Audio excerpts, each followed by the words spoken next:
அடிப்படை தெரியாம சிலர் வந்திருப்பீங்க இல்லையா? அதுக்காக வேண்டி ஒரு அடிப்படையை முதல்ல நீங்க தெரிஞ்சுக்கணும். அதாவது மார்க்கத்தினுடைய ஆதாரம் குர்ஆன், இது எல்லாரும் தெரிஞ்சிருக்கு. குர்ஆன்ல இருந்தால் அது மார்க்கம். இரண்டாவது அடிப்படை என்னன்னா ஹதீஸ். ஹதீஸ்னா என்ன தெரியுமா? நபிகள் நாயகம் ஸல்லல்லாஹு அலைஹி வஸல்லம் எதை சொன்னாங்களோ அதுக்கு பேர் ஹதீஸ், எதை செஞ்சாங்களோ அதுக்கு பேர் ஹதீஸ், எதை அங்கீகரிச்சாங்களோ அதுக்கு பேர், மூணு விஷயத்துக்கு பேர் ஹதீஸ்பாங்க.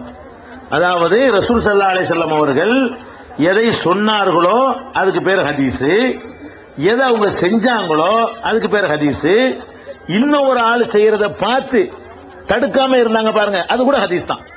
அப்ப ரசூல் ஸல்லல்லாஹு அலைஹி வஸல்லமுடைய சொல் செயல் அங்கீகாரம், இந்த மூணு ஹதீஸ்னு வழங்கி வச்சிருக்கிறோம். குர்ஆனை பொறுத்த வரைக்கும் அதுல 100% பியூர் ஏத்துக்கிறேன். ஹதீஸை பொறுத்த வரைக்கும் அது ரெண்டு வகையாக ஹதீஸ்கள் பிரிக்கப்படுகிறது. ஒன்னு ஏற்கத்தக்க ஹதீசுகள், ஏற்கத்தகாத ஹதீசுகள் ரெண்டு இருக்குதுங்க. அதாவது குர்ஆன்ல ஏற்கத்தக்க ஆயத்து ஏற்கத்தகாத ஆயத்துலாம் கிடையாது. குர்ஆன்ல உள்ளது எல்லாமே ஏற்கத்தக்கது. 100% என்ன இருக்குது? அது அல்லாஹ்வுடைய வார்த்தை, ஏற்கத்தக்கது. ஹதீசுகளை பொறுத்த வரைக்கும் அதுல ஏற்றுக்கொள்ளக்கூடிய ஹதீஸ் இருக்கிறது, ஏற்றுக்கொள்ளாத ஹதீஸ் இருக்கிறது. இந்த விஷயத்தை நீங்க கவனமா விளங்கிட்டீங்கன்னா நிறைய விஷயங்களுக்கு தீர்வு கிடைச்சு போயிடும். அது என்ன ஏற்கத்தக்க ஹதீஸ்னா என்ன, ஏற்கத்தகாத ஹதீஸ்னா என்ன என்றால், ரசூல் ஸல்லல்லாஹு அலைஹி வஸல்லம் சொன்னாங்கன்னு வைங்க, சொன்னா எல்லாமே ஏற்கத்தக்கதுதான். என்ன பிரச்சனை வருதுன்னு கேட்டா, குர்ஆன் ரசூலுல்லாஹ் காலத்தில் எழுதப்பட்டுருச்சு. குர்ஆனை பொறுத்த வரைக்கும் எழுத்து வடிவத்தில் ரசூல் ஸல்லல்லாஹு அலைஹி வஸல்லம் சொல்லி சொல்லி எழுதிட்டாங்க. சஹாபாக்கள் காலத்தில் புத்தக வடிவமாகி பல பிரதிகள் எடுத்து எல்லா நாட்டுக்கு அனுப்பப்பட்டு இதுதான் குர்ஆன் என்று சொல்லப்பட்டுருச்சு. அதனால குர்ஆன் பேரால யாரும் இட்டுக்கட்டுறதுக்கு வாய்ப்பு இல்லை. குர்ஆன்ல புஸ்தகம் ஆக்கிட்டோம்னு வைங்களேன், இட்டுக்கட்ட இயலாது. எங்க புஸ்தகத்தை எடுத்து காட்டிட்டு இருக்கோம், புஸ்தகம் ஆக்கலன்னா இட்டுக்கட்டலாம். இப்ப நான் சொன்னதை புஸ்தகமா எழுதி உங்க கையில் தந்தேன்னு வைங்களேன், நான் சொல்லாத ஒன்ன சொன்னதா யாரும் சொல்லிட இயலாது. நான் பேசுனதை நீங்க ஆளாளுக்கு ஒரு மாதிரியா சொல்லிடலாம். போய் பேச்சா இருக்கக்கூடிய நேரத்தில் கூட குறைய சேர்க்கறதுக்கு வாய்ப்பு இருக்கிறது. எழுத்தா இருக்கிற நேரத்தில் கூட குறைய சேர்த்தால் மாட்டிக்கிடுவாரு. எங்க கொண்டா புத்தகத்தை கொண்ட, பேப்பர் கொண்ட பார்ப்போம் அப்படின்றலாம். வாயினால சொல்லும் போது என்ன செய்யலாம், இல்ல அப்படித்தான் சொன்ன, காதுல விழுந்துச்சு அப்படின்னு தான் சொல்லுவீங்களே தவிர பேச்சை எப்படி எடுத்து நீங்க ரெக்கார்ட் பண்ணி காட்ட முடியும்? டேப்பு கேசட் இந்த காலத்தில் வந்துருக்காங்க, காட்டல. அது கூட போர்ஜரி பண்ணலாம், மிமிக்ரி பண்ணலாம். என்னைய மாதிரியே ஒரு ஆள் பேசி என்ன செய்யலாம், ஏமாத்திரலாம்னு வாய்ப்பு இருக்கு. எழுத்துல அது நடக்காது. அப்படி இருந்ததுனால குர்ஆன்ல எந்த ஒரு கலப்படமோ குர்ஆனின் பேர்ல பொய்களோ வரவே இல்லை. ஹதீஸை பொறுத்த வரைக்கும் எழுத்தா இல்லாம வாய் வழியா தான் எல்லாம் இருந்துகிட்டே இருந்துச்சு. ஒரு 200 வருஷ காலம் வரைக்கும் ரசூல் ஸல்லல்லாஹு அலைஹி வஸல்லம் இருந்து 100 வருஷ காலத்துல 1-2 பேர் நூல் அத்தா மாதிரி நூல் எழுதிட்டா கூட முழு ஹதீஸுகளும் ரெக்கார்ட் ஆகுற 200 வருஷ காலம் வரைக்கும் ஹதீஸ் என்று எப்படி இருந்துச்சுன்னு கேட்டா, நான் உங்களுக்கு சொல்றது, நீங்க போய் அவங்களுக்கு சொல்லுவீங்க, அவங்க இவங்களுக்கு சொல்லுவாங்க. இப்படி வாய் வழியாக செவி வழியாக மட்டும் ஹதீஸ் ரசூலுல்லாஹ் சொன்னது போயிட்டு இருந்துச்சு.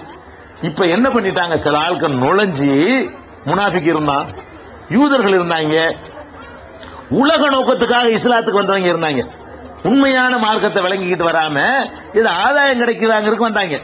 இவங்க எல்லாம் என்ன பண்ணிட்டாங்க தெரியுமா, ஹதீஸ்ங்கிற பேர்ல ரசூலுல்லாஹ் பேரை பயன்படுத்தி பொய்களையும் கூட ஆரம்பிச்சுட்டாங்க. ரசூலுல்லாஹ் சொன்னா 100% ஏத்தாவனு. இப்ப என்ன நடந்து போச்சுன்னு சொன்னா, இடைப்பட்ட காலத்துல ரசூல் ஸல்லல்லாஹு அலைஹி வஸல்லம் சொல்லாத ஒண்ண சொன்னாங்கன்னு விட்டு அடிச்சிடறாங்க. இப்ப உதாரணமா ஒருத்தன் கத்தரிக்காய் விற்கிறான்னு வைங்களேன், கத்தரிக்காய் தெருவில் வித்துக்கிட்டே போவான். அந்த காலத்துல கத்தரிக்காய் நிறைய விற்கிறதுக்கு என்ன செய்வான் தெரியுமா, கத்தரிக்காய் திண்டா சொர்க்கத்துக்கு போவாங்க ரசூலுல்லாஹ் சொன்னாங்கன்றுவான். நிறைய 10 கிலோ கூட விற்கும்.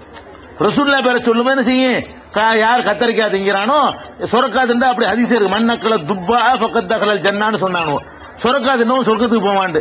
இது சொரக்காய் வியாபாரி விடுவான். சொரக்காய் வித்துக்கிட்டு போறவன் தெரு தெருவா போவோம் என்ன செய்வான், சொரக்காய் தின்னா சொர்க்கத்துக்கு போகலாமா.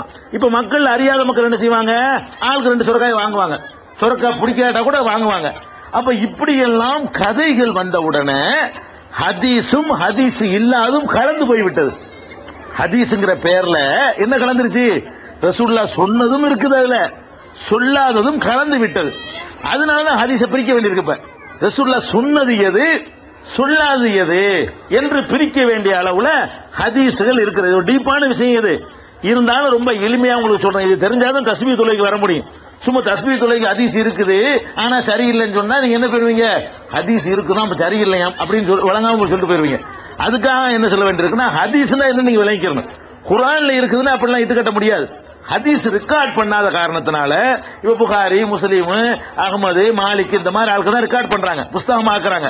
அதுக்கு முன்னாடி காலம் வரைக்கும் நான் கேட்டு நீங்க சொல்றது, நீங்க கேட்டு அடுத்த ஆள்கிட்ட சொல்றது, அவர் போய் அடுத்த ஆள்கிட்ட சொல்றது, சொல்லும் போது கூட குறைய சேர்த்துக்கிட்டு சொல்றது, இப்படி எல்லாம் வருது. சில பேர் என்ன செய்வாங்க, வேணும்னு இட்டு கட்டுவானா.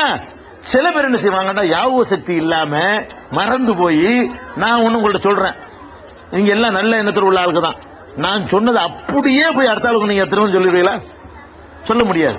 நான் சொன்னது அப்படி சொல்றவங்க 2 பேர் இருப்பீங்க, 2 விட்டுட்டு சொல்றவங்க கொஞ்சம் பேர் இருப்பீங்க, ஒண்ணு கூட ஒண்ணு விலைங்கிட்டு வேற மாதிரி சொல்றவங்க 2 பேர் இருப்பீங்க, சேர்த்துக்கிட்டு சொல்றவங்க கொஞ்சம் பேர் இருப்பீங்க. ஒரு மனுஷன் பேசுற பேச கேட்டவங்க அது அப்படியே போய் சொல்ல மாட்டாங்க. அவங்களுடைய சிந்திக்கிற திறன், அவங்களுடைய ஞாபக சக்தி, அவங்களுடைய வயசு, ஒரு 85 வயசுக்காரரும் ஒரு 25 வயசுக்காரன் இடத்துல உட்கார்ந்தாங்க வைங்க, 2 பேரும் ஒரே மாதிரி இந்த செய்தியை சொல்ல மாட்டாங்க. 85 உள்ளவர் கொஞ்சம் உளருவாரு, கூட குறைய போட்டு சொல்லுவாரு, 25 உள்ளவர் ஷார்ப்பா இருப்பாரு. இப்படிலாம் வயசுகள்லாம் தீர்மானிக்கும். அதனால என்ன பண்ணாங்கன்னா ஹதீஸ்ங்கிற பேர்ல கலப்படங்கள் நுழைஞ்சதுனால சரியான ஹதீஸ் எது, சரி இல்லாத ஹதீஸ் எதுன்னு பிரிக்கிறாங்க. பிரிக்க வேண்டியது வருது. எப்படி பிரிக்கிறது? அப்ப சரியான ஹதீஸ் சரியான ஹதீஸ் இல்லைன்னு எதை கொண்டு பிரிக்கிறது என்று கேட்டால், அப்ப சொல்லக்கூடிய ஆட்களுடைய வரலாறை வைத்து பிரிக்கிறாங்க. இப்ப உதாரணமா ரசூலுல்லாஹ் சொன்னாங்க, நான் சொல்றேன் அந்த காலத்துல, நீங்க எல்லாம் அந்த காலத்துல வாழ்றோம், நான் சொல்ற ரசூலுல்லாஹ் சொன்னாங்க, நான் 1ஆம் நம்பர் பொய்யேன்னு வச்சுக்கிறேங்க. ஊர் அறிஞ்சு ரகசியமா இருக்குது, நான் பொய் சொல்லி இருக்கிறேன், ஃப்ராட் பண்ணுவேன், வாங்க நடனம் கொடுக்க மாட்டேன், ஏமாத்துவேன், இப்படி ஒரு கேரக்டர் உள்ளன்னா ரசூலுல்லாஹ் சொன்னாங்கன்னு ஒரு செய்தியை சொன்னா அந்த செய்தி தங்க பவுனா இருந்தாலும் சரிதான், நான் சரியில்லை, இவன் சொல்றது பொய்யா இருக்கும் தள்ளிடுவாங்க. பாயிண்ட் வழங்குதா? ரசூல் ஸல்லல்லாஹு அலைஹி வஸல்லம் சொல்வதாக ஒரு செய்தியை யார் அறிவிக்கிறாரோ அவர் ஒரு பொய் சொல்றவராக, நினைவாற்றல் குறைந்தவராக, மெண்டலாக, ஒன்னு கிடக்க ஒன்னு உளர்றவராக இருப்பாரையானால் அவர் சொல்ற ஹதீஸ் ஏற்கத்தக்கது இல்லை. சொல்ற ஆளு கரெக்டான ஆளா இருக்கணும் அப்படின்னு பார்த்தாங்க. அதே மாதிரி பொய் சொல்றவரா இருக்கக்கூடாது. அல்லது அவர் நேர்மையானவரா இருக்கிறாரு, ஆனா 10 சொன்னா 9 மறந்துடுவாரு, ஒவ்வொரு மறதி. இப்படி ஒரு ஆள் வழியா செய்தி வறுமையானால் அவங்க என்னத்தை சொன்னாங்களோ இவர் என்னத்தை மனப்பாடம் பண்ணாரோன்னு தூக்கி எறிஞ்சிட வேண்டியதான். அதெல்லாம் பலவீனமான செய்தின்னு சொல்லிடுவாங்க. அப்ப இந்த மாதிரி ஆட்கள்களை எடை போட்டு இந்த ஹதீஸ் சரி, இந்த ஹதீஸ் சரி இல்லைன்னு வகுத்து வச்சிருக்கிறாங்க.